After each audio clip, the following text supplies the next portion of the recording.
Welcome to the Elk Talk Podcast with Randy Newberg and Corey Jacobson. Presented by the Rocky Mountain Elk Foundation.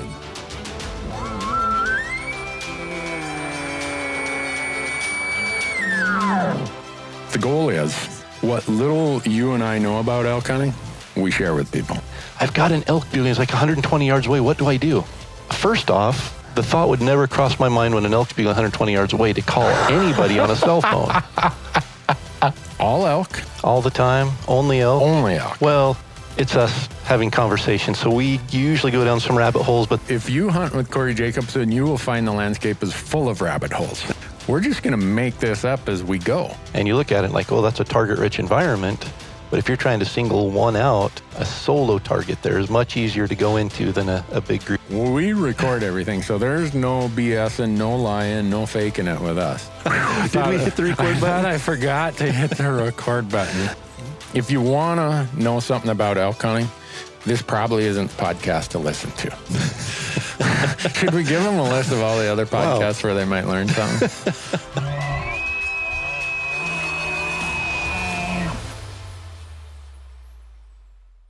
How you doing, Corey? I am tired of winter. Just to be brutally honest with you, I'm ready to see green grass. Yeah, did you guys get 22 inches over the weekend like I did? I quit measuring. We've got more snow in March than any other year. Like ski hills are just going crazy with how much snow. And it's usually spring skiing this time of year can be really good because, you know, snow gets soft as it melts. They're still getting powder. Like they're getting powder and it's increasing. Their base levels are increasing still at the end of March, 1st of April. Well, as a guy who I'm going to show the audience can't see this, but I'm showing you my shark bite on my arm here. Yeah, that's impressive. And I'm in this brace where my right hand is not supposed to bend or nothing. Nothing over 5 pounds.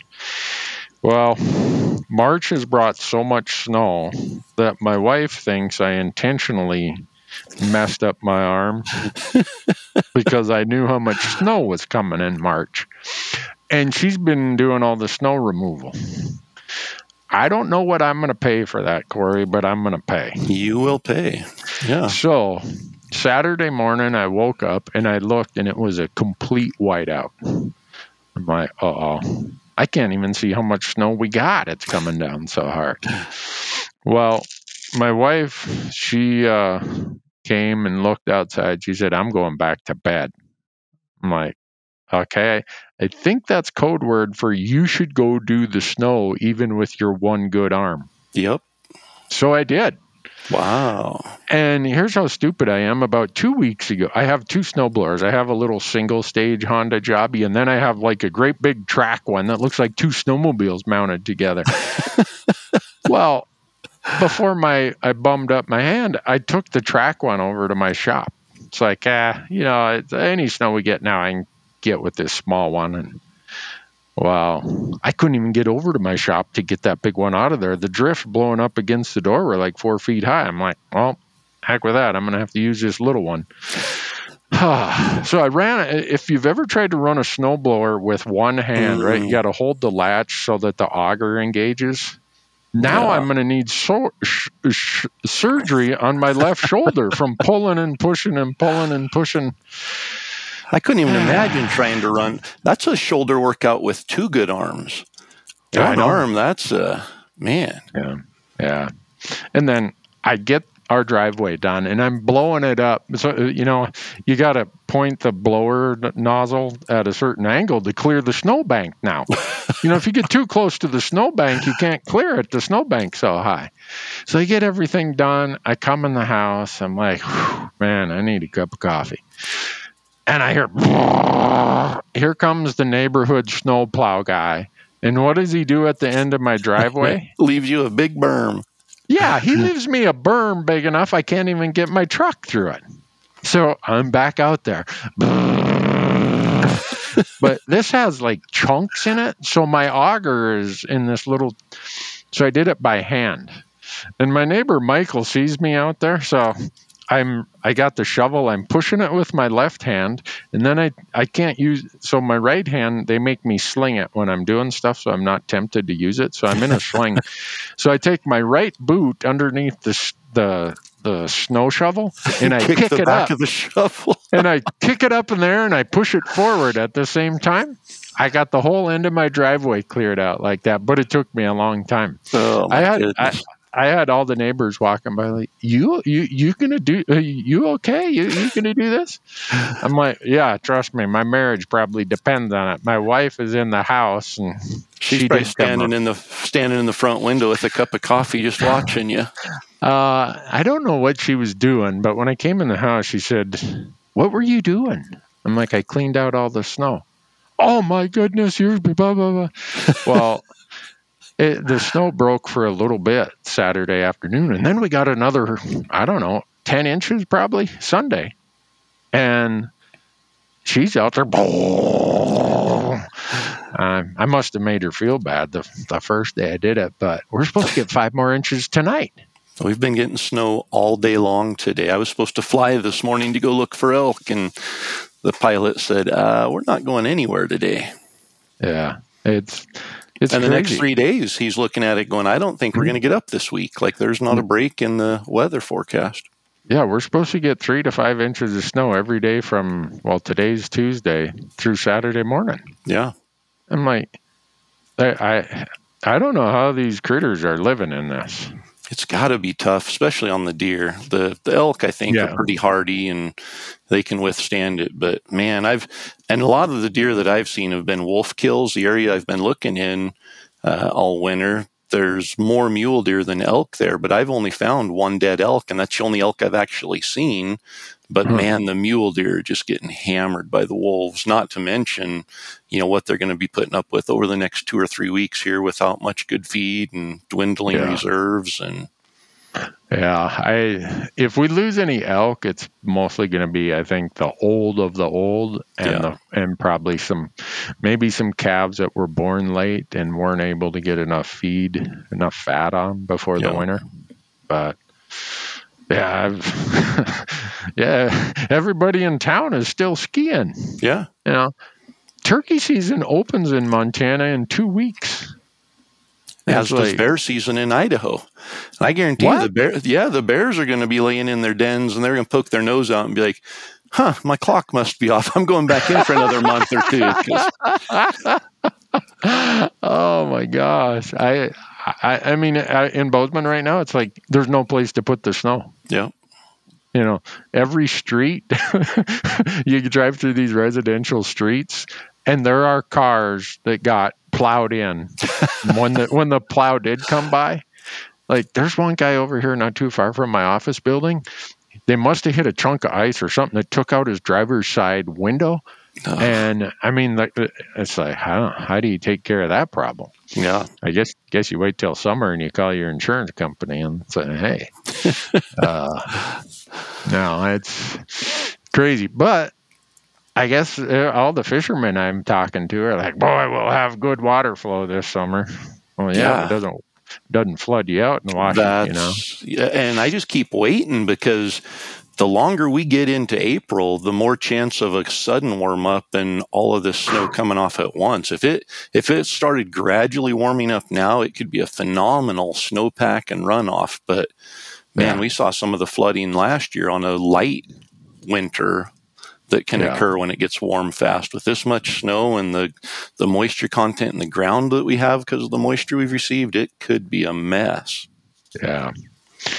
Anyhow, I don't know what the heck that has to do with elk hunting or elk talking or whatever this podcast is about, but we did get some questions from the audience asking us what's the state of condition of the animals with the winters they've been hearing about. And I think we kind of covered that. If this was Antelope Talk Podcast, we'd be saying don't even bother. You look at Wyoming, their proposals for deer, for pronghorn especially. So pronghorn numbers are already about half of what they were 15 or 20 years ago in Wyoming. And now they're cutting tags, and a lot of units are cutting them 40 to 50% again. Wow.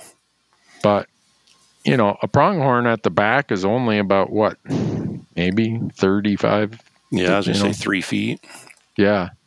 And when you got 8 feet of snow, he and she ain't going to pan out very well. Even walking around on their back legs, they aren't going to be able to see over the snowdrifts. So, yeah. So we've been doing some research here at our office, and I'd be curious to know what Idaho does. In bad winters like this, Wyoming right now they're doing the public meetings they do every year. Here's our proposals. What do you think? Blah, blah, blah. And for elk, there's only 2 units that they're decreasing elk tags, and it's by a very small number. Most units, they're like, come here and shoot more cow elk. I mean, I can't believe the increases in cow elk numbers that Wyoming is proposing. Now, yeah, their deer and pronghorn are going into crapper this year. So you look at Colorado. Colorado just announced yesterday that up in the Craig Meeker area, they're cutting deer tags by 40%. Wow. Since it's all over the counter elk hunting for the most part, I don't know how you can cut those tags. Montana, we statutorily, by law, have to give 17,000 elk tags to non-residents. Regardless of how bad the winter is. Yeah, so if you wonder why we don't want our legislatures involved in game management, Montana Fish, Wildlife, and Parks cannot adjust numbers even if they wanted to, unless it's a limited entry unit. That's managing by politics and not science. And that's not where we want to be going. No. So in Montana, your odds of drawing are going to be just as good as they ever were, because we are not cutting tags. We might have half the number of deer next year that we had, but we'll bring in the same number of hunters. Yeah, if you're coming to Montana deer hunting in 2023, don't say you weren't warned. I bought a deer tag already as my sportsman's license. I think I'm just going to keep it at home. It's like, you know what, these poor things.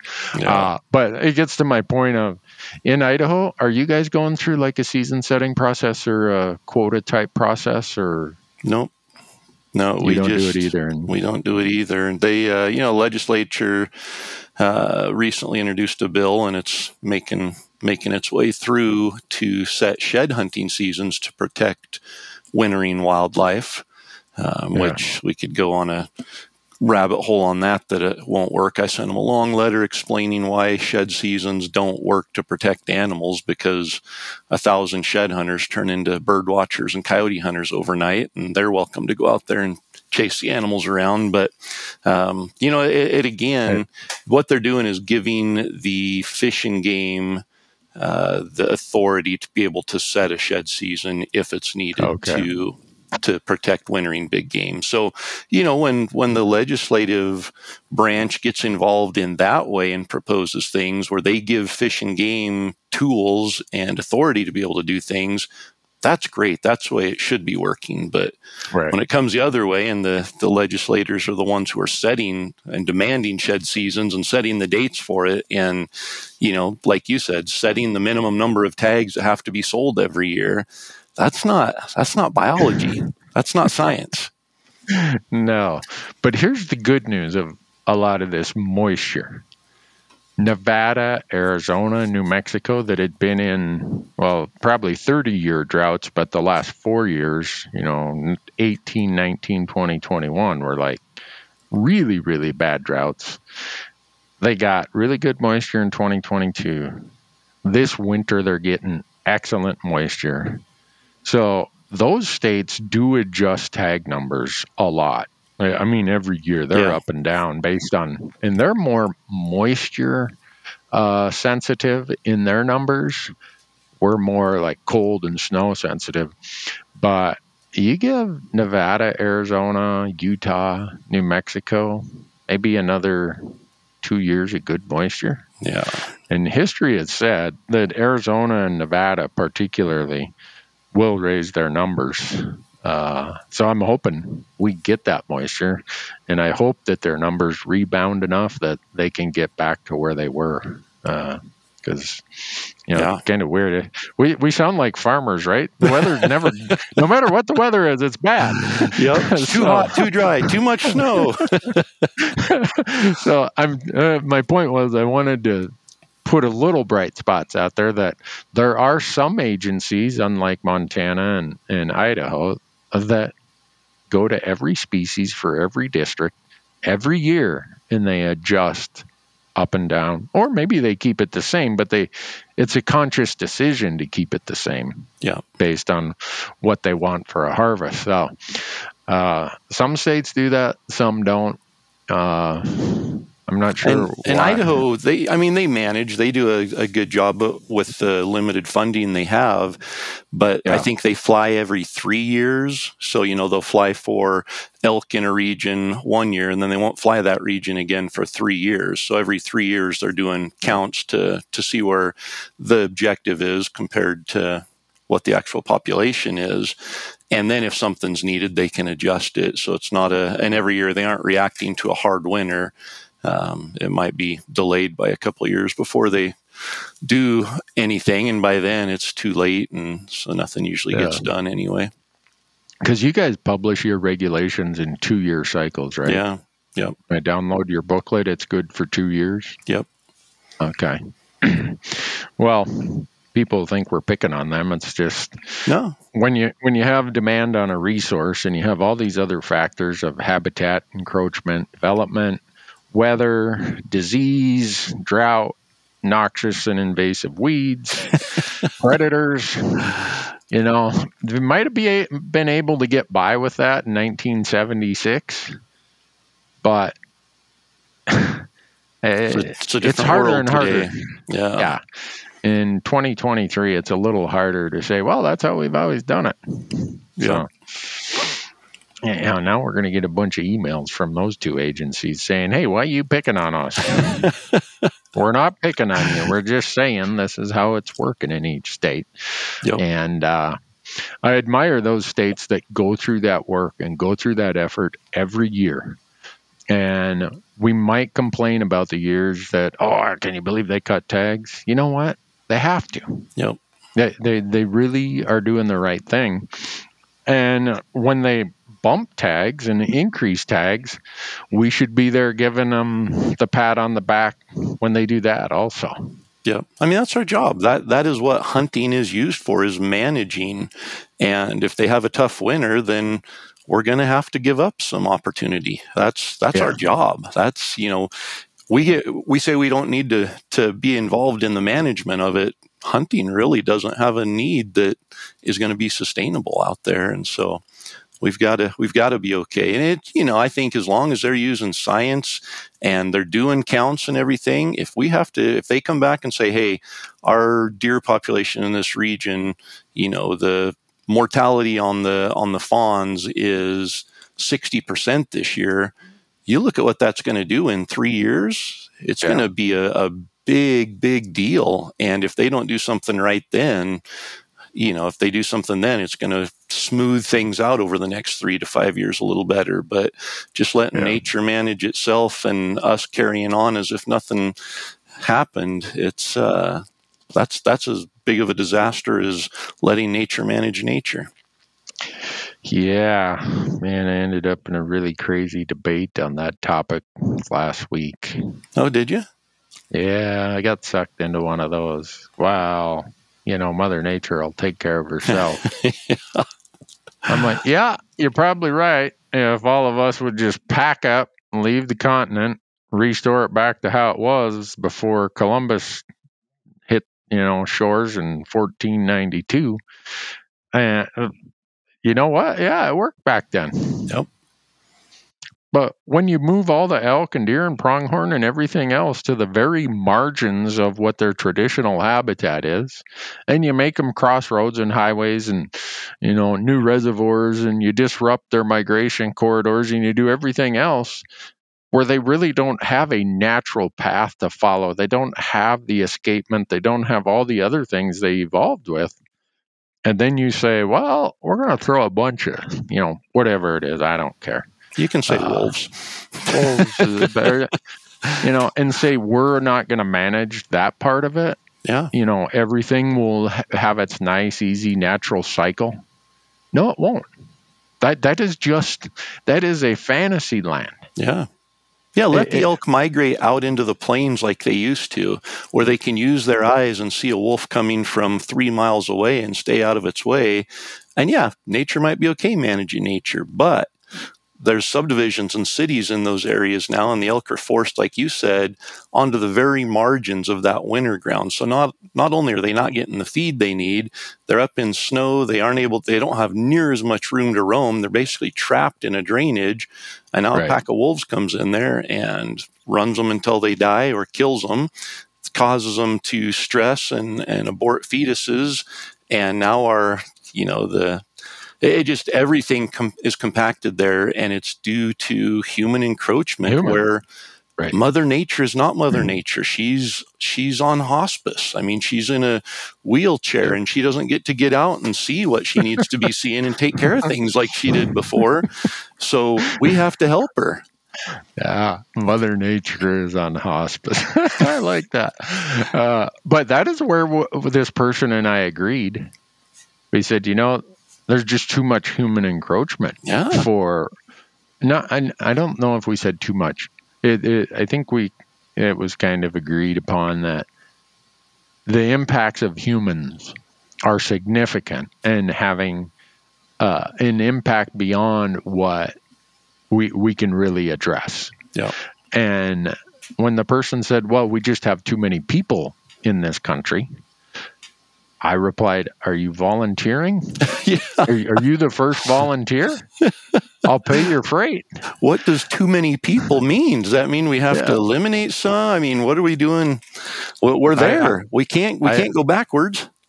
No, I implied I'd buy the person a plane ticket to leave, but really? So you didn't come right out and say it, though?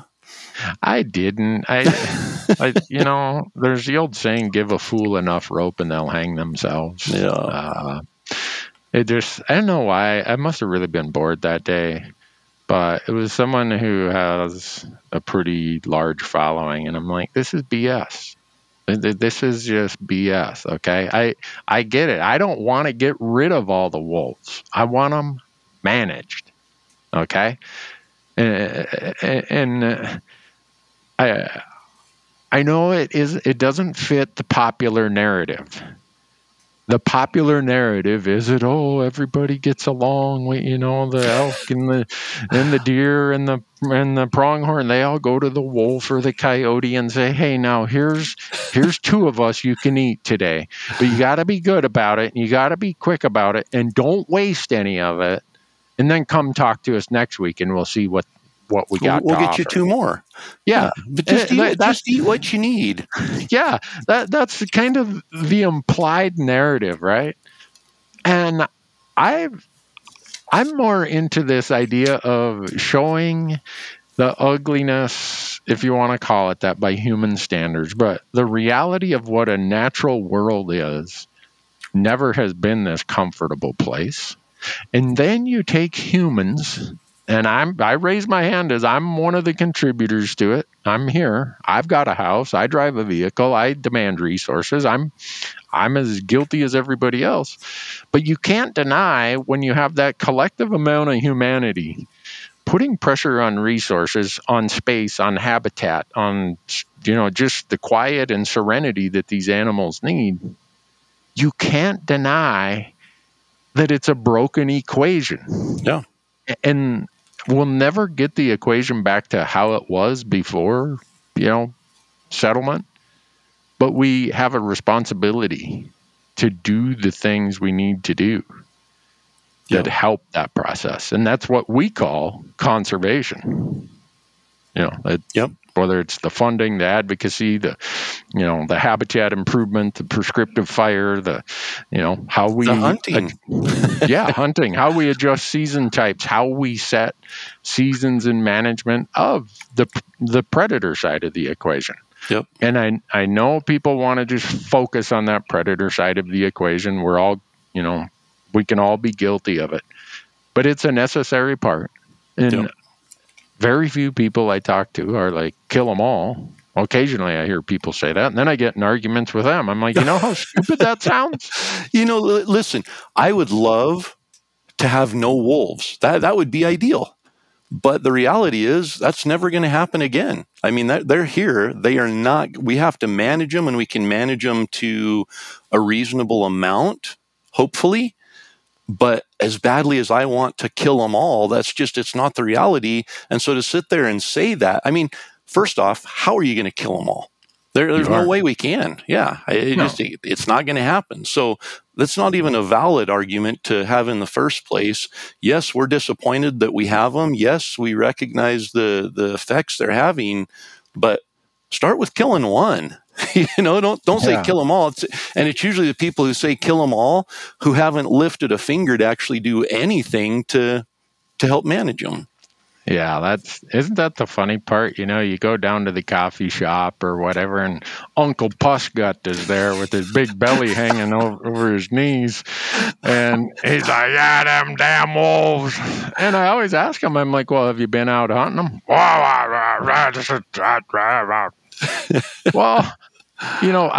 I can't tell you how much of my time I spent trying to get wolves delisted through when the whole congressional thing was going on in 2009, 10, 11. It was like what I lived and breathed for 3 years. And then we get delisting in Montana and Idaho through the congressional action. And now we got all the tools. We can trap them. We can hunt them. Year round? What's your quota? You guys can get what, 10 or 20 in Idaho per person? I think they eliminated the quota. Oh, yeah. I think it's 15 trapping and 15 hunting tags. And we can get 5 in Montana. And how many people of these big old bouncing belly fellers go out and actually do anything about it? So when people say, I'm going to calm down here. When someone starts complaining about wolves, I hope they ask themselves, well, what am I doing about it? Yeah. Because I know you hunt wolves a lot, Corey. A lot. I haven't. The last couple of years, I haven't got out and done it. I used to do it a lot. And you're not going to hear me complain about them if I'm not out there hunting them and trapping them. Yep. I'm not... I complain about what I find. I see all these dead deer, and it's like, this is horrible. I was here before wolves where I saw what winter kill was like. I saw, we found dead deer. We found dead elk. What we're seeing now is, especially on a heavy winter like this where the deer are concentrated, the elk are still up high enough that they aren't coming down into the bottoms all the way, but the deer are. They're just sitting ducks there. I mean, we're finding... Yeah. There was one day that there were 6 fresh dead mule deer does in a 3-mile stretch along the road that the wolves had killed overnight. And a pack of wolves, it doesn't take them but an hour or two to eat the substantial amount of flesh that's on a carcass there. And it's not like it's going to waste in the winter, but that's a lot of mouths to feed and a limited resource there. And so I get upset when I see that, and it's like, man, these things are hammering the deer. They're hammering the elk. We need to do something about it while I'm out trying to do something about it. And it gets frustrating because they are the hardest animal I've ever hunted. That's why Uncle Pussgut isn't out there. Yeah. Because it's a lot of work. I tell people that if I hunted elk as hard and as many days as it takes me to get one encounter on a wolf, I'd fill 4 elk tags with that amount of effort. Easily. Yeah. And, but for me, having hunted them a lot and having trapped a lot, I do have a ton of respect for them. I mean, people don't have to like them or whatever, but I tell people they're a cool animal that when you think about going and tackling this 600-pound bull elk with just your teeth, I ain't in on that. I'm going to become a vegetarian before I'm doing that. Yeah. And that's, I posted a picture on Instagram of a wolf I shot a couple of weeks ago, and the teeth, I mean, when you take them in, they have to tag the pelt, and then they extract a tooth out of it to get it aged. And I've done that with mountain lions. I've done it with bears, and it's a little tool. They pop it once, twist it, and the tooth comes out. It takes 15 minutes of digging and twisting and breaking off teeth for them to get a wolf tooth to come out. And that just shows you what they're made for. I mean, those teeth are made to not come out. When they lock into a 600-pound animal's hind quarter and hold on, a tooth's not going to break. It's there to do damage. Yeah. So that's one side of the equation. And this is the other part of the equation, because tonight I'm going to my local RMEF chapter meeting, is what are we doing for habitat? And I know some people think that conservation and habitat is like this nebulous, fuzzy thing. We just use the term because it's cool.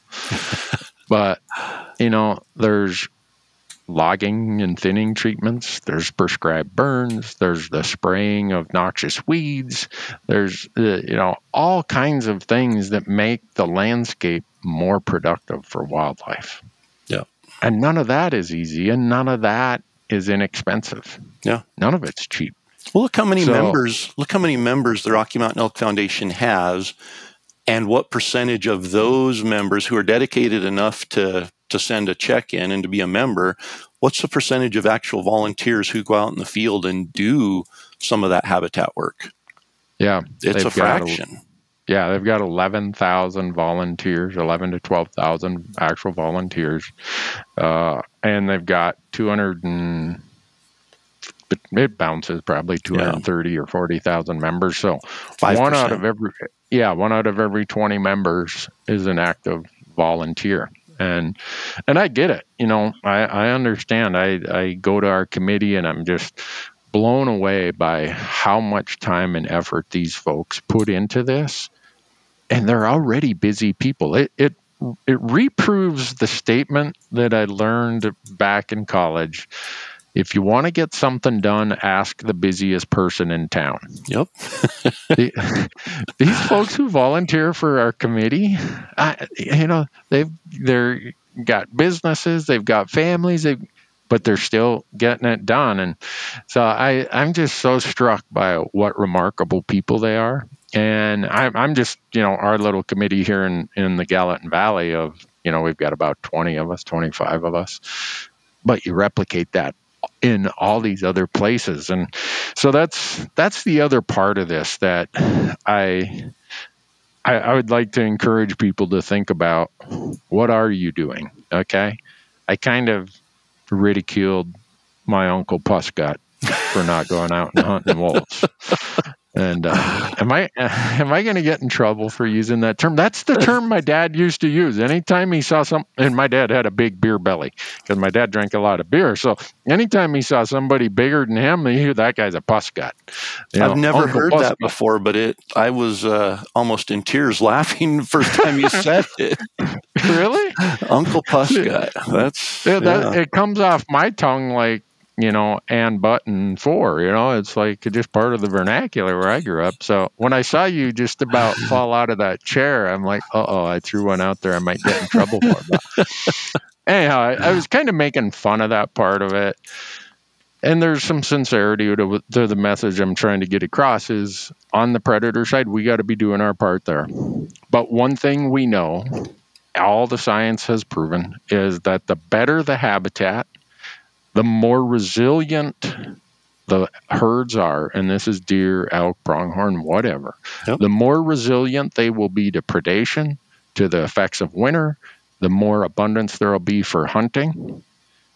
All those things are a function of the habitat side. So we got two pieces we can put our effort into, and I hope people are doing that. That's all I guess. Well, and I think the way to look at it is if you are a hunter, you are going out and taking from the resource. You're taking something. What are you giving back? Yeah. If you're listening to this podcast and you're a hunter, just ask yourself the question, what are you doing to give back? And that can be as broad and as wide ranging as you want it to be. But if you need ideas, volunteer for the Rocky Mountain Elk Foundation and do something to, pull down old fence, go out and plant bitter brush. They have projects in your area. I guarantee you can find something to do to improve habitat. If you're in a state that allows for predator hunting, go out and spend some time hunting predators, whether it's coyotes, whether it's wolves, whether it's mountain lions, whatever it is.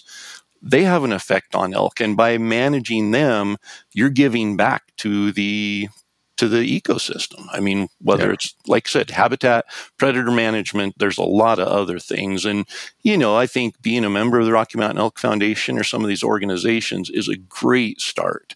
And everybody should be doing that. But you spending, your $35 for a membership probably isn't a fair equation for what you're taking when you go out and hunt for elk and deer. Yeah. And I just looked on the RMEF website. They just updated the project calendar for March. There's a project in Oregon, one in Virginia, Washington, Mount St. Helens, Washington, Oregon, Missouri, Washington, South Dakota, Oregon, Montana, Utah, Idaho, Oregon, Washington. And that's just the updated ones. Yeah. There's an ongoing list there and they're a ton of fun. Me and our crew, we've went out and done quite a few of these fence poles and other stuff, and they're just a lot of fun. It's a heck of a lot better than sitting at the office doing a tax return or something. Sitting in the office or sitting at home complaining about something, just go out and feel good about it. Go out and do something that's positive and impactful and makes you feel like, hey, I did something today, and what I did is going to make a difference. Yeah. So for me, and this is, so people are probably wondering, where does this come from? Well, I don't know how many emails we've got in the last 2 weeks. It's crazy. And thank you all for doing that. But a lot of them were on these issues of abundance of elk and competition for tags or competition for opportunity. And people get tired of me saying it, but if you want to increase the odds of drawing a tag by 50%, put 50% more elk up on that mountain. Yeah. Or we could get rid of 50% of the hunters. Is that a positive effect? That's the route some would want to go. Yeah. But you and I have had this discussion, Corey, that you and I are abundance thinkers, not scarcity thinkers. So we view, how can you solve the problem? How can you create more? How can you feel like, this is better tomorrow than it was today, compared to the scarcity thinkers who would say just what you said. Well, let's get rid of all the hunters or half the hunters. Oh, well. Yep. And so those of us who've studied those abundance and scarcity mindset things, that the abundance thinker and the scarcity thinker will look at the same problem, same facts, same everything, and come to two different conclusions about what are the causes and what are the solutions. Yep. So drastically different solutions. Like to the effect of, let's get rid of half of the hunters, or let's add 50% more elk. I mean, that's two different ways. And you look at the net effect of both. You get rid of 50% of hunters, your voice just got cut in half. And when it comes time for somebody to stand up to stop something that we don't agree with, now you don't have half the voice. And so you put 50% more elk on the mountain, that's more opportunity. And now you also have a bigger army standing next to you protecting something that you love. Yeah. So this is a little, I don't want to call these debates exchanges that I got into. Someone was saying that, public access is getting harder and harder and harder. And I agree. We're losing a lot of our private hunting lands. They're withdrawing from, like, your state program of Access Yes. Same program Wyoming has, Access Yes. Montana's block management. So it crowds us more and more on to the remaining public land. So here, if I told you that we could come up with an idea that would give us access to 4 million acres with one little state legislative action. You think I could get much support for that? Well, I mean, hearing you talk about it, I would hope you could, but knowing the reality of history, probably not. Yeah. So here's what it is. Colorado, and I said 4 million. I'll say 3 million. There's almost 3 million acres of state trust lands in Colorado, those little blue sections on your map. And in Colorado, hunters cannot hunt on those state trust lands. Whereas in your state, in Idaho, Corey, you guys have the best state trust land rules in the West, hands down by a mile. Yep. You guys have always been able to hunt those lands as far as I know. Yeah. There's never been access issues. So in 1993, this is going to age me a little bit. The very first legislative session I went to, I'd been in Montana 2 years, and I'm like, well, I know it's tax season, but I didn't take this huge pay cut to lose access or to have less places to hunt. And there's a bunch of these guys who came up with the idea that we should pay a $5 fee to have access to our 5 million acres of state trust land. Well, the state land board trustees got presented with that proposal of, well, $5 for every times 150. That's with non-residents, that's over $1 million of revenue, which in 1993, that would pay a few teachers. Yeah. That'd buy a few school buses.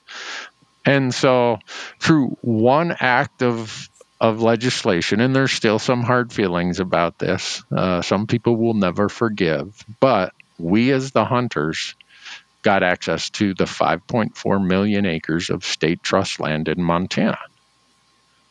We used to be like Colorado, verbatim. The lessee controlled the access. Through one bill, all of a sudden 5.4 million acres became available to Montana hunters.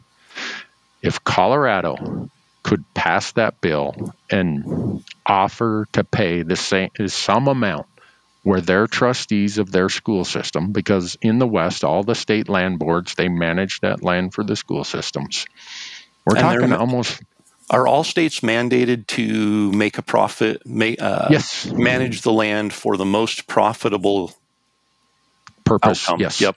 Yes, of those state lands. Yep. So if I lived in Colorado, and if you live in Colorado, you call me or email me, and I will show you the roadmap we used in Montana. And you guys should have access to that 3 or whatever million acres of state trust land in Colorado. Yeah. So the person is like, well, I don't know if we could do that. Why not? They can introduce wolves into the state. If they can do that through legislative action, why can't you access 3 million acres? Right. And, in Montana, it's a recreation access stamp. So we're talking anglers, hunters, hikers, and it is non-motorized access. Okay. You can't just go, riding your ATV off into the middle of nowhere or a mountain bike or whatever. But you add all those people together now that pay that stamp in Montana, and it's a significant chunk of money. And here's what it did to those trustees. If you're a trustee of the school funding system, how are you going to tell the general public that, oh, we don't need that money. Our schools have so much money. We don't need that money. Yeah. So it's going to be hard to argue that one. I bring that up because I want people to understand that there are still places and ways that we can be working on access. Yeah. And there is some really good state land in Colorado that when I drive by it, I'm like, if I lived here, I'd be camped down at the Capitol until we got access to this little section over here that all these big mule deer or all these elk are living on. It's anyhow. That's the other point of access. It's part of conservation. It's part of the things we do. But You look at any of our states, there's probably things we can be doing that aren't as big of a lift as it might seem, especially if we engage our state-based, hunter angler groups. Yep. And we can make a difference. Now, when people think that wasn't that big a deal, I say, okay, in Montana, let's just take 5.4 million acres out of the public access domain and tell me that isn't a big deal. Yeah. How many million acres of public access is there in the entire state? In the entire state of Montana, it's pushing 40 million acres if you count that state line. So state land, that's BLM, that's federal, that's everything. That 40 million includes state trust land, BLM, Forest Service, everything. So you take 12% of current access away just in one swoop there. Gone. Yeah. Now you're sharing the same number of people coming there, and you think it's crowded now. Get rid of 12% and see where those people end up. And on the flip side, add that 12% somewhere, and imagine the drainages you get to go into without hearing another bugle from another hunter. Yeah. So, and what would it cost at $1,000 per acre to go and buy 3 million acres? You got to change that million to a billion. I was going to say, there's a lot of zeros there that I'm not good with. Yeah. So there's things like this that we can be doing collectively as hunters. And, I look at the benefit I had in 1993 when I showed up. There are some true, what I call giants of conservation in Montana that gave us the stream access law, that were the leaders of this one I'm talking about. And I show up there and I am so green. Corey, I thought I was going to pee my pants when I got up to the podium. So it was all I could do to hardly even say my name, say I live in Bozeman, and I'm here in support of whatever the bill number was. But afterwards, these guys, and this is where it got me, it really dawned on me how generational and how forward-thinking this group of guys were. I'm talking Jim Posowitz, Tony Schoonen, Jack Atchison Sr. There's a whole cadre of them that if you live in Montana, they're like, if we had a Mount Rushmore of people, they'd be on there. And they all came and they were so excited to see a new face there. And when you hear their stories, they didn't say, oh, we're doing this so that we've got our own little private hunting ground. Yeah. They said, we're doing this because someone before us did something similar. And we want to do something and make it better, because our days of hunting and fishing, they're pretty short. But we're willing to do this, and we want to do this for the next and the next and the next. And so it just struck me how altruistic, how forward-thinking their view was about, it wasn't about them. It was about seeing me as this 29-year-old punk in the back who had a 3-year-old kid. That to them, they said, this is why we do this stuff. And they pointed to me. And it's, even though that was whatever that'd be, 30 years ago, it seems like it was just 30 minutes ago. It's still so fresh in my mind. But this whole advocacy thing, I know people don't want to get involved in politics. I know you don't want to be involved in this or involved in that, and neither do I. Trust me, Corey, you and I have better things to do than for you to have just written that letter that you were talking about, that you wrote to your legislators. Yeah. Well, and it's not just writing the letter. Then you start getting the phone calls from them saying, "Hey, explain this to me." And so pretty soon you're invested in it, in all you can do. And like you said, it's time consuming. But all it takes sometimes is just somebody speaking out with a little bit of rational thinking, with some experience behind it, with maybe a better idea, an idea that solves the actual problem without giving up something or providing a disadvantage. And they say, well, yeah, that solves our problem. We proposed this because that was the first thing that came to mind. But yeah, that's a great idea. We're going to go with that. One person can absolutely sway somebody's decision to change a bill or completely get rid of a bill. And, there's a lot of smart people out there that are opportunity and think in surplus and think about the future and are conservation minded, that you don't have to have a platform or a podcast or a website or a YouTube channel. You just need to have an idea that makes sense, and you can get people to listen. Oh, yeah. So if any Colorado folks are listening, I hope that they do what we did in Montana 30 years ago, because it's just, to me, is ridiculous that there's, I should look up the true numbers. I thought it was more than 3 million, but say it's 3 million acres of inaccessible state lands in Colorado. Would Coloradans pay 10 extra bucks a year to have access to that?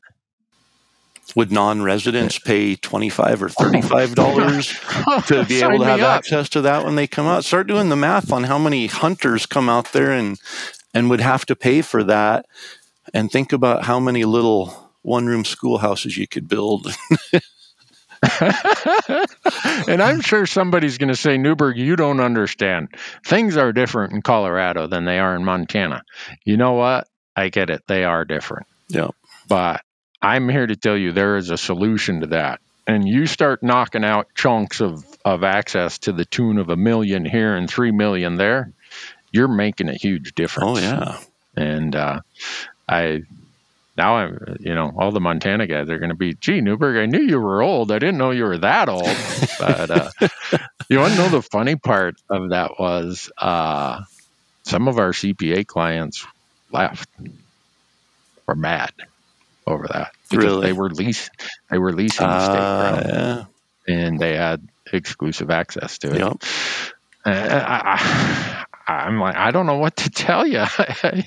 Yep. So, well, it just goes back to fortunately, it wasn't many of them. It was just a couple. Like in every large population, there's a few cranky people.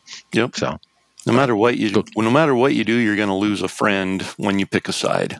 And if you pick the right side and you do it because you know it's right, well, maybe they weren't really friends to begin with. Yeah. So I don't know what that has to do with elk hunting, other than there's a lot of really great elk around that.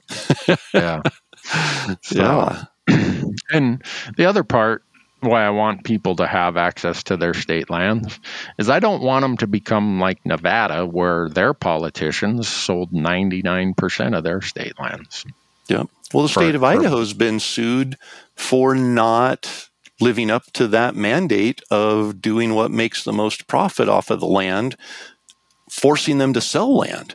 Like, they had to come up with a plan because some developer somewhere said, hey, what about this? This land isn't making any money, so let's come up with a plan to subdivide this, to sell it off, to develop it, because you've got to be making a profit on it. And now all of a sudden you see public land that is going to be privatized because they're mandated to make that. Right. Well, and if we're paying more towards it, it lessens that argument that those folks just use to get that done. But anyhow, we got any elk hunting tips for today? You can tell my mind has been stuck in politics now that the Montana legislature's in session. Yeah, the amount of emails and phone calls and text messages I get this time of year, it's just like, no, I'd rather go out and be the one-armed snowblower. I need to talk to your wife and have her get a picture or a video clip of you out there with one arm pushing that snowblower around. I'm sure some of the neighbors probably have that video clip. In fact, if it snows 9 inches tonight, I'm going to do a video about how to be a one-armed snow shovel operator. It actually works really good if you have the right shovel. You got to have one of those shovels with like the little curly Q handle to it. And it's got to be plastic because you don't need any additional weight, like a metal shovel blade. But the downside is my snowbanks are getting so high I can't hardly kick it over the snowbank anymore. You're going to tear your rotator cuff in your other shoulder, and then you're going to be all sorts of messed up. Oh, man, don't tell me that, Corey. But I've been going to PT. I went to PT yesterday, and she said, you know what? You are so far ahead of where most people are at this point. You should go do that Alaska bear hunt in May. Really? I'm like, obviously you're not married. Because if you were married, you would have called my wife first and said, should I say this to him? So I came home. My wife's like, man, you're pretty happy today. I'm like, yep. PT just told me I can go to Alaska. I'm going. Not told you can go. It's doctor's orders. You have to go. Exactly. Yeah. So, and I thought I was going to have to shoot left-handed. She said, as good as you're doing with your dexterity and the strength you're showing in your arm right now, yeah, you can probably shoot right-handed. Just wear this brace so it stays good and firm. Just tell her, I've been out shoveling snow to build my arm muscles up. I did tell her that. I said, you might be working on my left shoulder here because over the weekend I just about wore it out shoveling snow with one hand. And I kind of wish I was like the ball joint on your vehicle. You need a grease cert where you can just plug a grease gun on there. And because it's got a little crooks and pops and tweaks, and it sounds like a rusty door hinge or something. But well. So what kind of elk hunting advice are you going to give people today, Corey? Man, I don't know. Where are we at today? We're first part of April, so shed season is hopefully getting underway here. Well, I keep looking at all my aerial maps, real-time aerial maps. I'm like, the snow line is so much lower this year. Not only that, but just so few faces are exposed. But what that means is there's going to be more moisture in more places longer, and that's going to create good feed. And, I've always said in heavy winters, elk are going to move with the snow line and with the feed. So those cows are down as low as they can get right now where there's good feed. And typically by now the bulls have left their winter range and they're moving back up the mountain following the little shoots of green grass that this year are not coming up yet. There is just no green grass coming up anywhere, even down in the low winter grounds. So what that's going to do is it's going to hold the cows down closer to calving season, lower elevation. And once they have their calves, they're probably not going to migrate all the way back up to their normal traditional summer grounds with those calves. So that means that they're going to be probably a little lower in elevation this fall when the bulls come looking for them to start the rut. So sometimes if you're hunting, at 6,500, 7,000 feet and you're used to finding elk there, they might be at 5,500 or 5,800 feet in elevation this year. And you go into that drainage where they're always bugling and it's crickets and they haven't even been there. That's something I always pay attention to is these longer, heavier late winters can affect where the rut takes place. Maybe this year more than years past. Dang. I never thought about that. Yeah. Well, you're the one that taught me, you got to find the feed if you want to find the cows. And I've just noticed when they have their calves, they usually don't move a whole lot once those calves are born. And, you take a 4-week-old calf and migrate it 12 miles up into a new drainage, there's a lot of risk there for that calf staying alive, and keeping it close to where it was born keeps it alive a little bit longer. So, well, I cover some of this stuff in my outdoor class that I did on rifle elk hunting, but I didn't get to that point. It never dawned on me until I just listened to you say that. I talk about how in a lot of the country, mostly like New Mexico, Arizona, maybe Nevada, where it's not all alpine elk. Yeah. The elk, based on moisture, disperse horizontally. So you get a really wet winter like they've had, and if it continues, compare that to a really dry year like they've had in 2020 or 2021, the areas of greenness of forage they're seeking are very, very small. So in those places, you'll find elk in highly concentrated areas, but they won't be using a lot of areas on the landscape. The amount of water that exists concentrates them because it's scarce, and the amount of green forage that exists is scarce. So maybe you take the same number of elk, but they're concentrated into smaller areas. And so when you do find them, yeah, there's a lot of them. Well, you get wet years like this, and now there's free water in a lot more places. There are grass and greenness all across the landscape. So now the entire landscape becomes available habitat to them. Yeah. So you're not going to see big groups of elk in a really moist year like this, but you're probably not going to have to work as hard to find where they're at because they're more like polka dots across the landscape instead of just one big blob. So, that herd of 60 cows that you see on a really dry year is now 12 herds of 5 cows in 12 different locations. And, and again, to stress what you said, these are in areas that are not necessarily alpine elk. So more desert, New Mexico, Arizona, most of Arizona, Nevada, a lot of Nevada, Utah, southern Utah especially. Yeah. And then it's Eastern almost Montana. Eastern Montana on the plains. When you look at the alpine elk, the mountain elk, it's almost the reverse. Now they're going to be more concentrated because those cows aren't able to disperse into their normal summer range. So now, instead of being 12 different groups of 5 cows, all 60 cows have their calves right there together and then don't disperse as far. So when the bulls come down, all the bulls end up in one area because all the cows are there, and it turns into chaos for a little bit. So not only will they not be at the elevation they might have been at last year, now you're going to have to work a little harder to find the pocket that they're in. And once you find them, it should be really good. Yeah. And again, these are general concepts because as quick as you give a general concept or a trend or a general notion of behavior, someone will say, well, that's not what I saw. No, we get that. Yeah. We're just talking about these general trends. So when I'm sitting there using my terrain analysis tool for the elk hunt I already have, I'm going to be taking all this into account. Yeah. Because I lucked out. So, okay. I drew an Arizona rifle elk tag, a late rifle elk tag. And here's my strategy.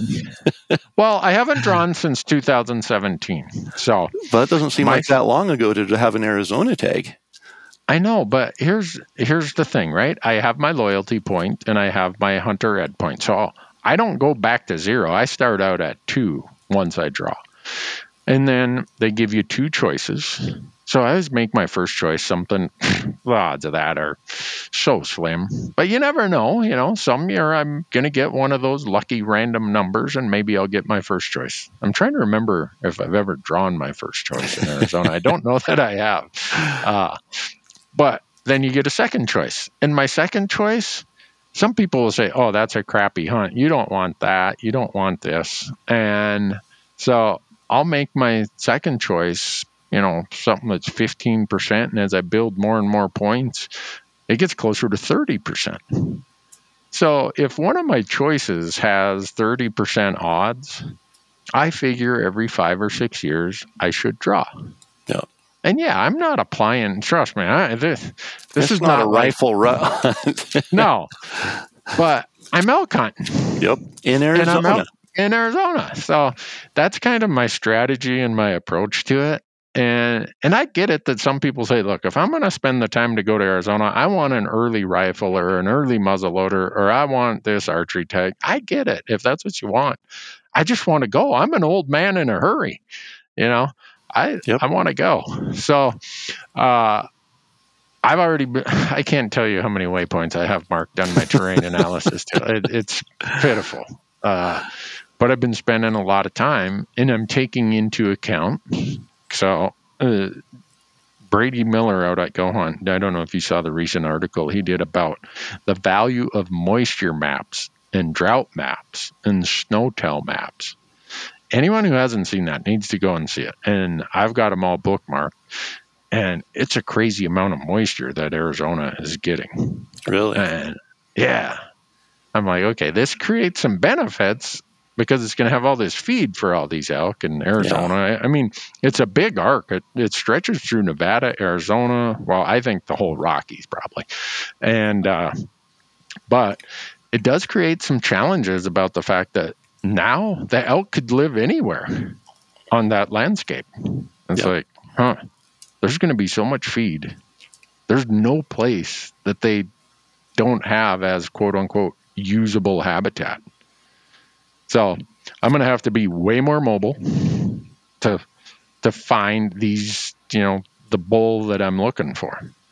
Whereas before it's like, okay, I know, what I said earlier, how they get condensed in drier years. So it's changing my approach. With that, I mean, with feed being abundant and spread out, is finding feed your primary? Is it their primary need now?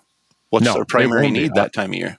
Yeah, I'll be there the first week of December, and the primary need is sanctuary because they're trying to survive hunting seasons, which isn't normal for a bull elk to the first week of December. Usually we'd be preaching feed, right? Because when you find the feed, you find the cows, and the bulls are looking for the cows. So but yeah, so I'll be looking. All my waypoints are sanctuaries, but in drier years, not all sanctuaries are equal, right? They still got to water a little bit.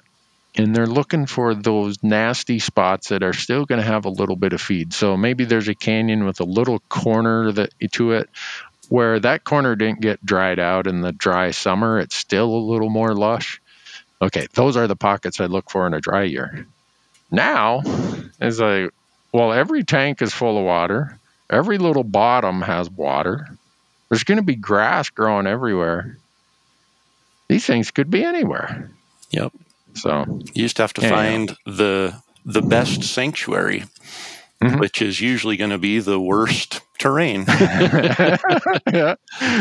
These are the places where a couple of the guys I've talked to are like, "Oh, you don't want to go in there." And for me, that's code word to, "Oh, don't go in there. I hunt there," or code word for, "I've seen an elk in there, and you don't want to pack it out of there." Yeah, but. You know what? I'm driving 1,300 miles. I don't care where that elk is. I got 2 strong camera guys and a couple llamas. I'll get that thing out of there. There you go. And it's all relative. Yeah, Arizona has some nasty terrain. There's no doubt. Oh, yeah. But we aren't talking, Frank Church wilderness type stuff down there. It's, it's manageable. Right. So, anyhow, that's just, I throw that out there as it's kind of a sequence of how my season gets planned out. It'll probably be another 6 years again before I draw Arizona, and that's fine. Yeah. Well, not really. I'd like to draw next year too, but I know that's not going to happen. But hey, but then here are the things that, as we're e-scouting and using the tools that we've worked with to build out there at Go Hunt, this is how year-round you're bringing in information, you're processing it, and it's affecting how you're doing your planning and your research. Yep. So take that for what little it's worth. Probably not even worth what they paid to listen to this podcast, Corey. Well, it's approaching. It's really close. There's a good balance there between the value and the cost. So, all right. Well, and if they want to see how I do it on a map, I did it in my outdoor class. But there you got to pay, and they might say, "You know what, Randy, I want my money back, pal. That wasn't worth it." So, I don't think so. I think for what they get for a membership to outdoor class, even if they're going there specifically for what you're talking about, I think it's worth that. But then all the other stuff they get is that's a bonus. And you're talking about, we started the podcast talking about the winter and Wyoming cutting antelope tags. I heard rumor that there's an antelope module coming out on outdoor class, and you might know something about it. Yeah, I did an outdoor class course on pronghorn hunting. I started scripting it about 2 years ago. We filmed it last August, and they've been editing and doing all their pretty little graphics and all kinds of other stuff that editors do that I don't know how to do. It releases Monday, April, what's that, 4th or something like that? I can't remember. Yeah. 3rd, is that it? Okay. Yeah. So, yeah. And then someday we got to have Barclow on here. I know we've had Barclow on before, but I just did a podcast with him because his course on backcountry mission planning just dropped also out on an outdoor class. And I had him on my Hunt Talk Radio podcast, and we went through each chapter. And it's like, whoa, there's a lot of stuff here, John. This is like, you could have made this like 3 courses. Yeah. But your name did come up on that podcast. We were talking about certain things about comfort and safety and how you can get yourself in situations where you now realize that, hey, my safety level might not be as good as I normally like to be comfortable. And it was in reference to an Alaska elk hunt. So anyhow, we didn't mean to rat you out, but John thought it made for a good example in one of the topics he was talking about in the podcast. So, absolutely. We should have him on this one because John's a fanatic elk hunter, and a lot of the stuff that he talks about in that course are real gems and I don't care if you're a backcountry hunter or if you're as they now call it, front range hunter. Some of the stuff that he talks about are just super helpful. Yep. So, but anyhow, your university courses out there. So the pronghorn course is there, and John's course, and your late season Remy's mule deer course. There's a couple cooking courses. So it continues to grow and become even more valuable for the same price. Plus, if you listen to this podcast, you may not get any value from the content here, but Randy and I have a handful of promo codes that are valid in different places, and one of them is for outdoor class. So if you use the promo code Elk Talk, it saves you $20 when you sign up for that, and you get access to all of those courses. Yeah. And if you want to have access to all those e-scouting tools we were talking about, draw odds and all the other crazy stuff that, Go Hunt Insider, they'll put $50 of credit in their gear shop if you sign up using Elk Talk. Yep. What else we got an Elk Talk promo code for? Mountain Ops. Mountain Ops. Yeah. Mountain Ops. I know they've got they accept the Elk Talk promo code, and I don't know if there's. We probably should take a look. We should see. Yeah, we just assume that everybody would honor Elk Talk as a discount. If they don't, let us know, folks. We'll get on them. I'm a CPA and I'm a tightwad. I don't pay full retail for anything. So that motto of don't pay full retail has extended into my life as this, podcaster, video guy. If I can't find a promo code, I don't feel like I'm doing my audience, fair shake. Well, and when you go out and do a search on Google for promo code for this or that, you end up with all these spam sites that make you open 7 coupons, and then you find out that the code doesn't work anyway. And so if we tell you a code works here, you've got a better than 50-50 chance that it's going to be valid. Better than 50-50. Is that like 60-60, 70-70? It might be 51-49, but it's probably more the lack of us knowing where all the code actually does work than actually being valid. So, yeah, well, let's work on a few more of those for people. Yeah. So, what else we got? It's too much snow. My archery range, between my bum hand and my archery range being under 5 feet of snow, I haven't been shooting my bow. Have you been shooting yours? I have, but it's at 17 yards inside the office here, so I haven't extended the sight yet. It's 1 pin, and it's more to keep my arm in shape. So yeah, people don't know that you and I, we just record the audio for the audience, but we can see each other because we do it on a video call. But I saw a UPS man come in behind you and drop a package off on your floor there. Huh. Yeah. And I saw him when he came in. He kind of looked both ways, like he was checking to make sure an arrow wasn't coming down range when he walked in there. Yeah, I always shoot from the front door to the back of the building just to make sure nobody's coming into the line of fire. Now we've got a big warehouse bay on the adjacent side of our office here. So it's 17 yards long, and it's probably, gosh, I don't know, 16 feet wide. So we got a good little archery range with a big target in there, and it's good. You know, and during the summer, the nice thing is it's a lot cooler in here, so we can have the target in the back of the bay, and then we just go out in the parking lot and shoot into the bay and can stretch it out 40 or 50 yards and go out in the sun and then come in and cool off for a minute.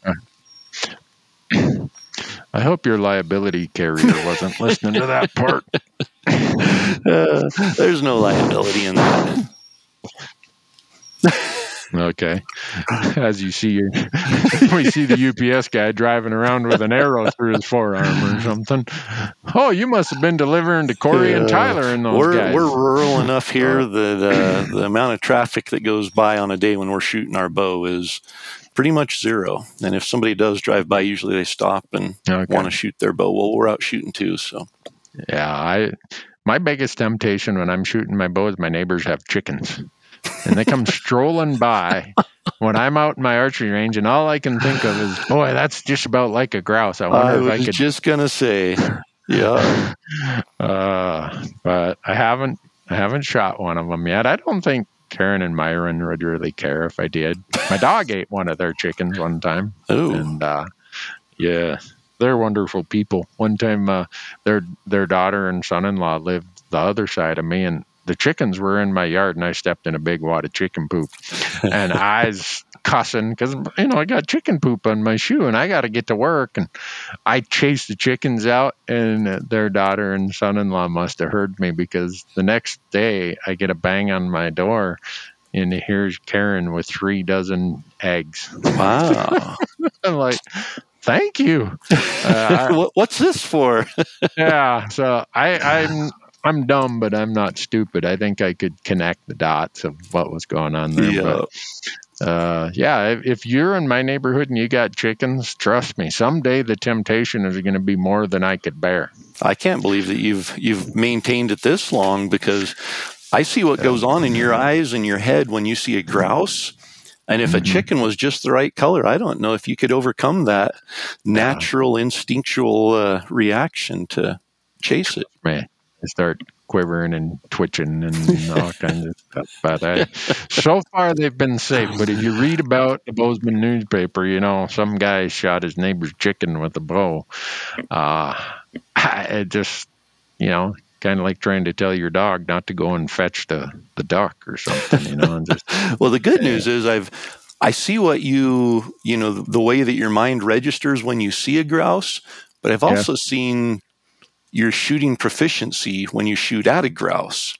So your neighbors may be okay. Yeah. I mean, that chicken may get shot at, but it might survive a few days. Yeah, I know. I get whatever you want to call it. I was going to say, what do you call it? Grouse fever. Chicken panic, chicken fever? Something like that. I don't know. But anyhow, I'm coming to your home state, Idaho this year, and I'm going to shoot as many limits of prairie or of forest chickens as I can find. I hope you do. I'm going to try, unless I draw some tag that disrupts me from that. So I don't think anything will disrupt you from grouse hunting. No, but what's going to disrupt me is RMEF, the sweepstakes winner. We're going to be in Kentucky starting September 30th. Yeah. I don't think they have grouse in Kentucky, but I bet you the elk are bugling. Yeah. I mean, if you could pick a better time to be in the woods with a rifle, September 30th to October 4th? Man. I mean, especially in a place like Kentucky or Pennsylvania or somewhere back there where, man.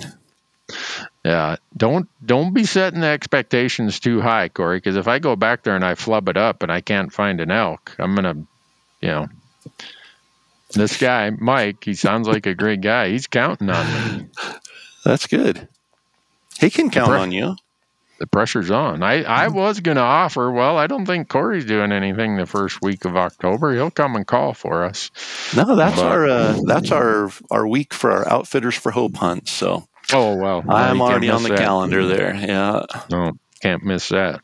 So. Which, if anybody listening hasn't had a chance, we just released the video for the hunt from last year, which it is, you've got to watch it. So it's on the Elk 101 YouTube channel. It's called A Mile in My Shoes, and it's the hunt with Nico from last year, and cool. It's phenomenal. Yeah, I'll have to go watch that. But what else we got? We got Utah coming up, April 27th.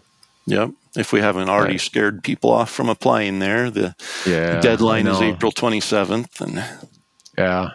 Well, they're going to be moving a bunch of the rifle tags to the late season. Yeah.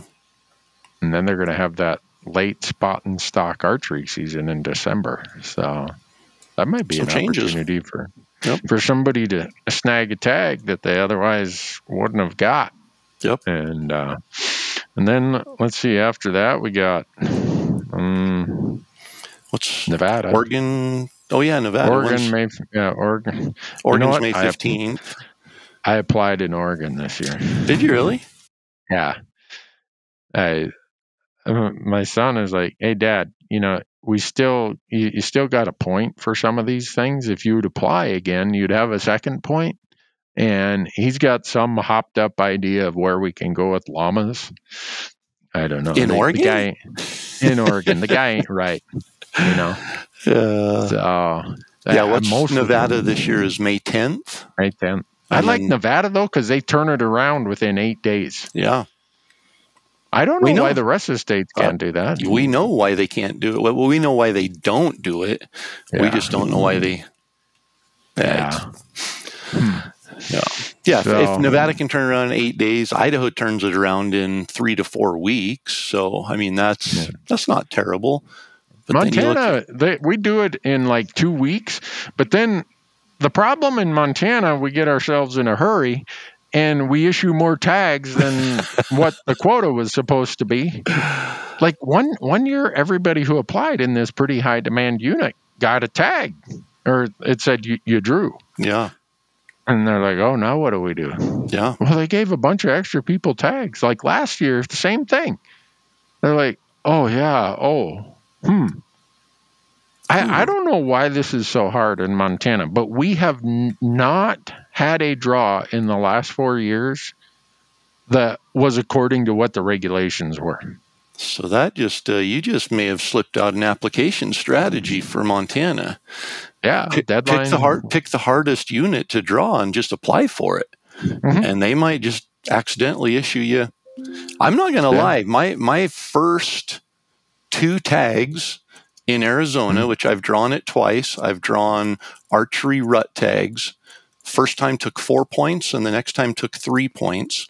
And the reason why for both of them was mistakes were made.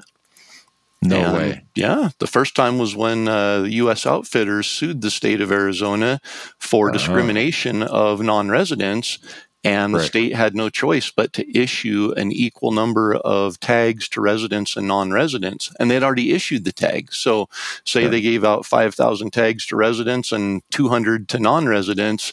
Well, they had to make up the difference and issue all those tags. So in that second part, I ended up drawing a tag.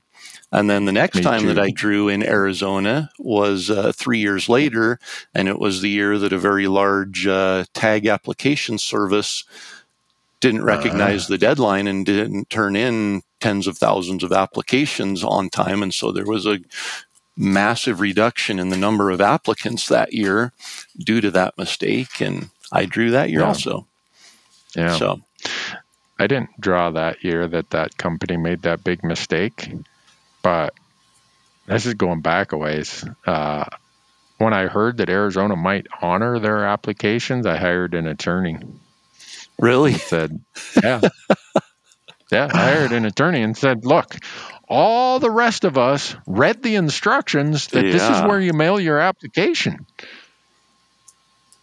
why penalize us? Yeah. For, So I got a call from their commission chairman saying, "Don't worry, we're not going to give. They're all going to lose their loyalty point, and we're not going to give them a point." Okay, cool. Let them take it up with the person who made the mistake, not us. And then the year that they got sued by USO, United States Outfitters, Yep, I drew that year also. That was 2005. Yep, I drew the early rifle tag in Unit 10. Yep, and I drew the early archery tag, the red archery tag in Unit 1.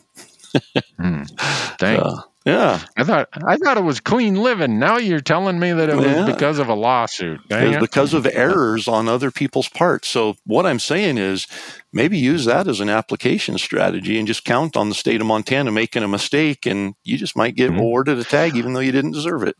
Well, I would bet if you could go to Vegas and place a bet of whether or not there'll be some mistakes in the Montana draw, they would say, "Look, if you bet $100, we'll pay you 101."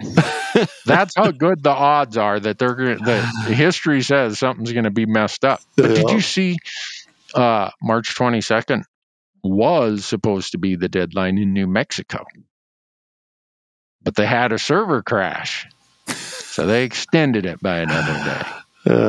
How many times has that happened for multiple states? Yeah, it's like, hello, yeah,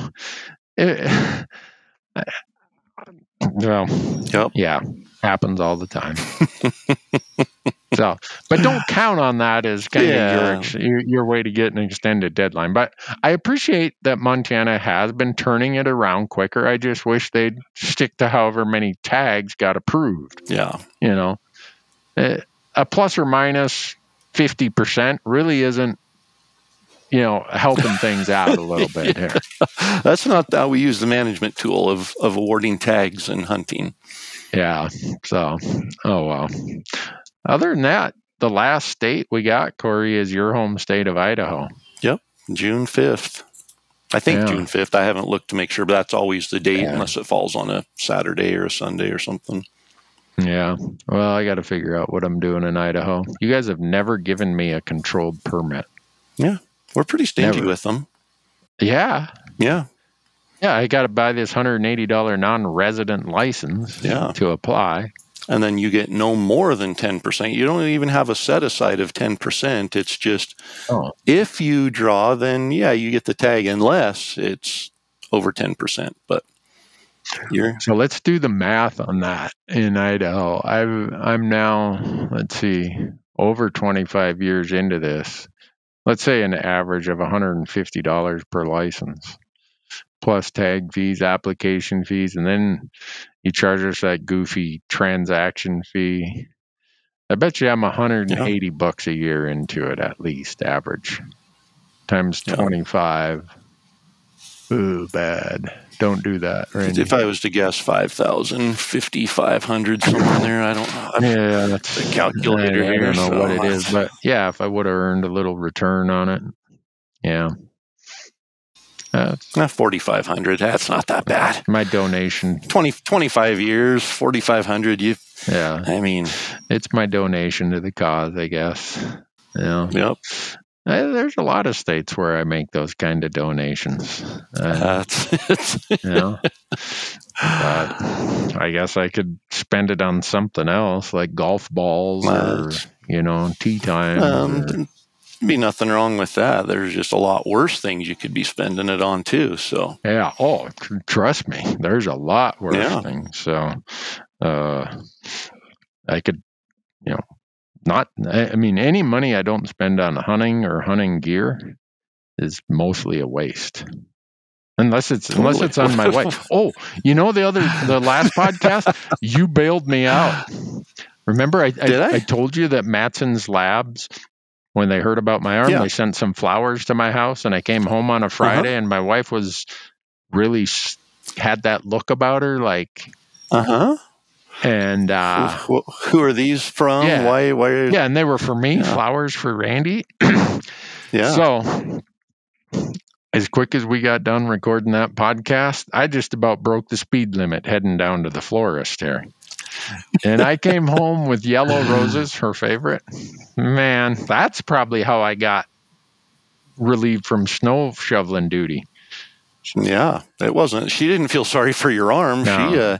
You won her over with the flowers. There you go. So, yeah, I can't believe you didn't. I mean, of all the marital advice you give out and everything, for me to have to give you marital advice hey, you got these flowers, and she knew they were for you, and she was bummed about that, and you didn't even think to go buy her flowers. Man, I'm glad I was there for you. I had your back. And usually I'm a little more astute than that. I really felt low down after that. Like, boy, I'm slipping bad. So any of you young guys who don't believe in the flower gig, try it. And we don't have a promo code at florist.com or anything. 1-800-FLOWERS. Yeah. Whatever it is. But there's a young guy whose name shall be protected for the innocent. I said, one day you ought to get that gal some flowers. Oh, she doesn't want flowers. I'm like, look, I'll make you a deal. I'll pay for the flowers and have them delivered to her office in front of all the other people in the office.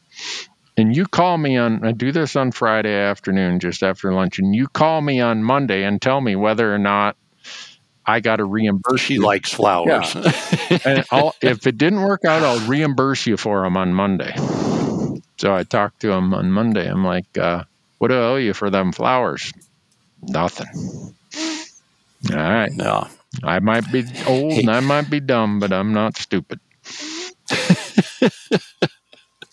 Yep. He should probably owe you for the counseling there. Yeah. I should start charging for my marriage advice, but I don't know about that. Every once in a while, you come up with some good stuff, but it's, I think we're good just giving away this free advice and letting people know that they get what they pay for. It's probably safer to do it that way. You're right. Yeah. Okay. It's not a liability otherwise. Oh, yeah. Can you imagine if someone sued you for their divorce? No. Holy cow. That would be bad. Yeah. Moral of the story, don't get divorced. Yeah. Right. How long have you been married, Corey? I've been married. It'll be 22 years in June. Oh, wow. Cool. Yeah. Well, you got a pretty good start on it then. Yeah. And you're what, 30? 34. 34. I was 34 in February. 3 days after my anniversary, I tipped over and fell through the shower door there. At least you made it through your anniversary. Oh, could you imagine if that would have happened the day before? And your wife had to sit in a hospital room feeling sorry for you on her anniversary? Yeah, I would have just told her, hey, call your boyfriend. He'll fill in for today. Good thing she doesn't listen to this podcast. My wife does, so I got in trouble. I can't give marital advice anymore. That's the problem. Jennifer listens. Kim is like, he's so full of it. But I think Jennifer just doesn't trust me, so she listens to make sure I'm not saying anything that I shouldn't. So. Well, I'll just tell you this. You got about another 5 or 6 years of her still caring about what comes out your mouth. And then after that, it's just a roll of the eyes, like, whatever. Yeah. Hold on. So it isn't normal that she's been rolling her eyes the last 10 years? Oh, no, they do that too. Okay. They just quit caring about what you say. I know I find a good dad joke if I can get her to even smirk, because usually she doesn't even give it a reaction. It's like, that's dumb. I'm like, well, the last 10 people I've told have laughed at it. And she's like, they feel sorry for you. They're laughing out of it. It's not because it's funny. Courtesy laugh. Yeah. Yeah. So. Corey, we've spent an hour and 30 minutes and we've hardly talked about anything related to elk hunting. That's not true. Everything we've talked about has been directly related, indirectly to elk hunting. Really? Okay. Yep, directly, indirectly. Okay. I'll buy that. Yeah. So. There were even a couple nuggets in there. If they listened closely, there were a few things that might even tip success in their favor this fall. Let's hope so. I'd like for everybody to have success this fall, but I hope that in Montana we cannot have really high success rates because we sell 180,000 elk tags and there are only about 35,000 bull elk running around here. So yeah, let's hope we don't. This year there may be less running around. Oh, there will be after the season we had last year and then the winter. Yeah. Ooh. Yeah. But oh well. Anyhow, I think I got to go. I got a call from the sporting goods store that I got another firearm I got to pick up. So what? Yeah. Good for you. I know. I've got 3 safes here. There's a group called Steelhead Safes. If you need a good gun safe, Steelhead Outdoors in Minnesota, they make these modular safes. So I got 3 of them, 1 for ammo and 2 for firearms. Mm-hmm. And there was another slot in there. I'm like, well, man, there's still another slot in here for another firearm. So I better, you know, I didn't buy this safe capacity just to let it collect dust. So I see what you did. You bought your wife flowers and then you went and ordered a firearm. Dang it. It's that obvious. Oh, man. Does she catch on to that? Well, as long as it doesn't come out of her money or the household money, she doesn't even ask anymore. All right. Well, so you be careful. You walk in with a dozen roses, and then the next day you show up with a rifle. She's going to catch on. Well, at least I'm not dumb enough to say, honey, I bought a rifle for you. Well, that's true. You know, that's like marriage. That's something you do in your first year of marriage. If you do that in your second, third, or beyond that year of marriage, you probably have a short life expectancy in terms of how long this marriage is going to last. That is true. But no, I got to get down there because by the time they do the background check on me and everything, I don't know how long it's going to take, but I'm pretty excited today. Very cool. Yeah. Okay. People probably wonder how many. Have you ever heard anyone ask that? This is like the dumbest question, but if your wife asks it, don't give this answer. But if your buddy or the neighbor or your brother says, well, how many do you need? That's grounds for like kicking them right in the knee. Yeah. You never question a guy and say, how many firearms do you need? Yeah. The answer is yes. Every single one I've shot, they all have a custom purpose. Yeah. Like and there's still voids in that and to be filled in those purposes. So yeah, my great grandfather Isa left Finland in 1913 because he is going to get conscripted into the Russian army. And so he came to northern Minnesota and he could not believe that you could own firearms. Like as many as you wanted. And so his oldest daughter, my grandma Ethel, she's, I'm the oldest grandson, so I kind of am supposed to be the keeper of all the family things. And one day I'm like, Grandma, what's the deal with like your wedding picture, your 25th anniversary picture? Every picture you guys have, there's firearms on the wall. So she goes into this long family story about her dad having to leave Finland and blah, blah, blah. And she said, when he came to America, he said he will never again be a peacefully disarmed citizen. And so he just collected firearms. So I come by it naturally. And much like Grandpa Isa, I am never going to be peacefully disarmed. And if they think they took enough of them, they have no idea how many of them I have and how many places I have them. That's great. And look at what I'm doing. And I'm donating to conservation today, Corey. Yep, you sure are. There's an 11% excise tax going to be charged on the manufacture of that rifle. That goes right to conservation of wildlife. Yeah. And then I'm going to, who knows what else I'm going to buy.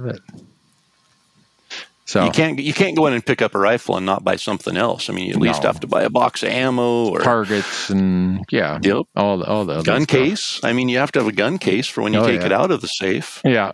No, I'm if I ever ran for political office, that I think it was Calvin Coolidge ran under the promise of a chicken in every pot is what he called it. For me, it's a gun in every safe. Yep. And I know some people will be like, Newberg, you're off your rock, man. And maybe I am. But the guy who has the most firearms sleeps the best.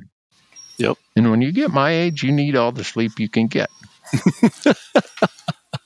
So every year for your birthday, you just need a new gun. That helps you sleep better. My birthday?